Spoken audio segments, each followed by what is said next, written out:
Hi guys! Magandang gabi! Welcome back po dito sa Gandara SRU channel for Showbiz Update. Ang tatalakayin nga natin ngayon at pag-uusapan mga kakimpaw ay pumapatungkol nga po dito sa kaguluhan na nangyayari ngayon sa X dahil po sa naging post ni Chinita Princess na talaga naman pong kinagulat po ng lahat mga kakimpaw.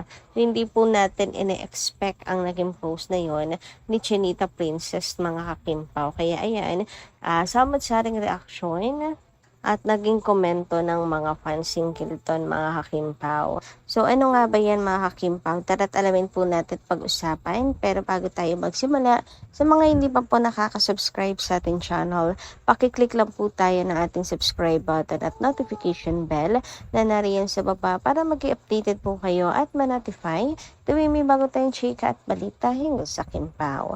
Maraming salamat! And ngayon naman, magbasa tayo ng comment mula sa ating mga subscribers na nakatutok araw-araw sa ating mga balita bilang pasasalamat.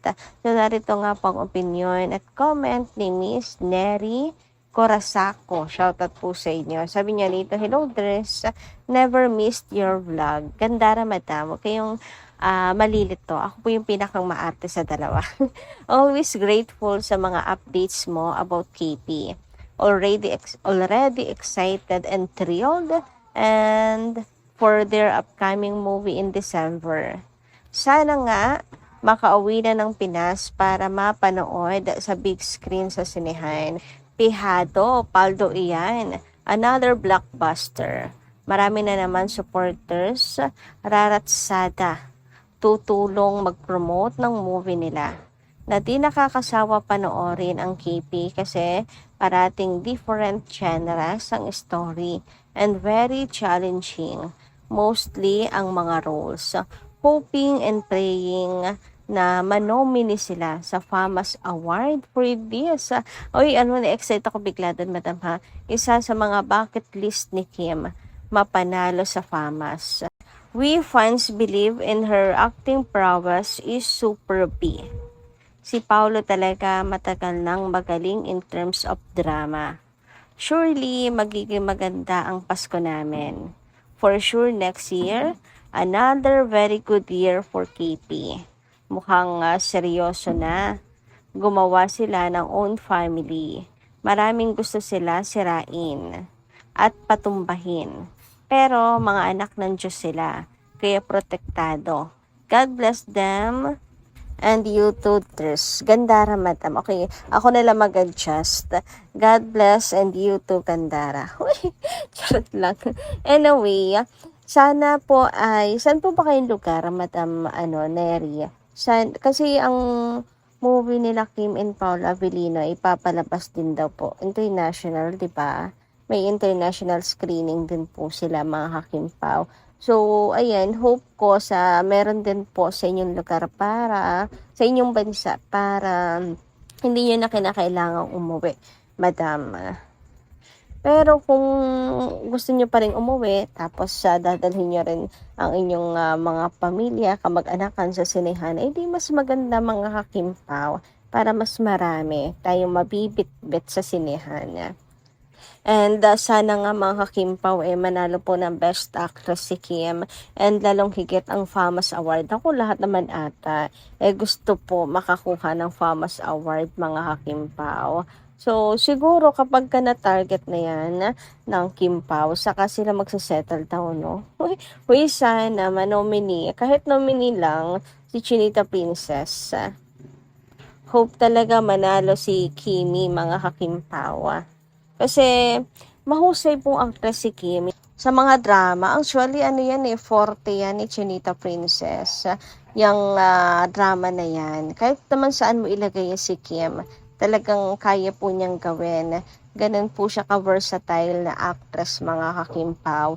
Both silang dalawa ni Paulo Avellino. So kung sakali, di ba, na manalo po ng FAMAS Award si Kim or si Paulo Avellino, nako, ay meron na naman pong uusok ang mga puwet mga kakimpaw niyan sa inis. Para na naman pong mga sinilihan ang puwet ng mga bashes niyan. Hay naku, nai-imagine ko ng pagputak ng mga yan at pagkontra mga kakimpaw. Eto ngang sa outstanding at IMBC sinabi nanalo lang dahil sa boto ng fans. Ano ngayon, at least patunay pa rin yun na maraming fans sina Kim and Paula Avellino at tinalo ang international or global artist na kalaban, 'di ba?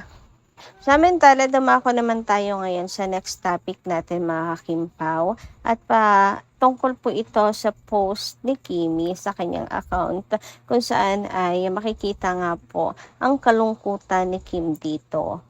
Paano ba naman kasi mga kakimpaw, ang ulan ay talaga namang may dulot na kalungkutan talaga mga kakipi. Bukod sa marami pong napupurwisyo kasi okay naman sanang ulan, sarap maligo sa ulan, pero ngayon konting ulan, kundi brownout, baha na agad mga kakimpaw. Sobrang nakakalungkot talaga kapag umuulan na ngayon. Sabi nga dito ni Kimi, raining outside and everything feels a little sad and gloomy. But still dressing up, showing up, and choosing to see the sunshine in every video. Nako, check mga kakimpaw. Kita nyo, kahit po talaga maulan, baha, pumapasok pa rin sa work si Kimi sa showtime para makapagpasaya ng mga tao, para ipakita na there's still a sunshine, mga kakimpaw. So, ganyan po ka-positive talaga si Kim sa buhay. And ganyan rin po siya kasipag. Something na talaga pong ma-admired mo sa kanya. Samantala, dumako naman po tayo ngayon dito nga po sa naging interview ni Bella Padilla, mga kakimpaw, kung saan mainit tong pinag-uusapan ngayon ng mga netizens, lalo na mga nakikisawsaw mga kakimpaw, kasi another friendship over na naman daw kay Chinita Princess. Alam niyo, yung iba ginagamit yan ng pang-bash kay Kim na wala daw nagtatagal, etc. Ganyan. Anyway, wala tayong pakialam sa kanila kasi alam naman natin na hindi po yun totoo. Di ba mga kakimpaw? Pero dahil nga hindi sinagot ni Bella ang tanong sa kanya, di syempre iniisip po ng mga tao na talaga may problem sila. And ano ba ang naging hidwaan nila para umabot sila sa friendship over, mga kakimpaw. So, kanya-kanya pong hula kung ano po ang dahilan. And meron pang nagsasabi ng dahil daw kay Gerald. Nileleksyonan pa nga po si Chinita Princess na wag daw pong bitter kasi matagal na silang wala ni Gerald. Sabi nga dito, wala na sina Gerald at Kim, kaya wag na magtampo si Kim kung niligawan si Bella ni Gerald. Just assuming, baka yun ang dahilan. Hehe. Nakapal naman ang mukha ni Gerald. Para pati po ang kaibigan, alam niyang best friend ni Kim ay talagang liligawan niya. Diba mga kakimpaw? Wala ba talaga sa wisyo ang utak ni Gerald kung totoo man na niligawan ni Gerald si Bella? Dati ko pa naman tong narinig mga kakimpaw Pero hanggang ngayon pala may naniniwala pa rin or ganun, yun pa rin yung kumakalat na dahilan. Alam naman po natin mga kakimpaw na wala na pong pakialam si Kim kay Gerald. Sabi nga dito, hindi si Gerald ang dahilan. Yung kay Boy Abunda, hindi nirespeto ni Bella ang privacy ni Kim, diba? So, ayun na nga. Yan talaga yung alam natin kasi after that talaga mga kakimpaw, wala na tayo naging balita pa sa friendship nila mga kakimpaw na para pang biglang naglaho na parang bula ang friendship nilang tatlo. Anyway, dumako naman nga tayo dito sa pinagkakaguluhan sa ex ngayon ng Kim Paulantias. So, sinabi nga kasi ni Kimi, mga kakimpaw, na hindi po niya alam kung anong meron sa 19 bakit po special to sa mga Kim Paulanchas. So, she's genuinely asking, anong meron? Gusto niya ring malaman, mga kakimpaw. So, ayun, na syempre, yung ibang mga fans, hindi pa rin po naniniwala na hindi alam ni Kimi kung anong meron. And yung iba naman sinasabi na basagin na lahat ni Kim, lahat ng dilulo, kung tama ba ang dilulo or hindi, para malinaw na once and for all. Sabi nga dito mga kakimpaw, yeah, Kimi, it's about time na basagin mo lahat ng dilulo namin, hihi.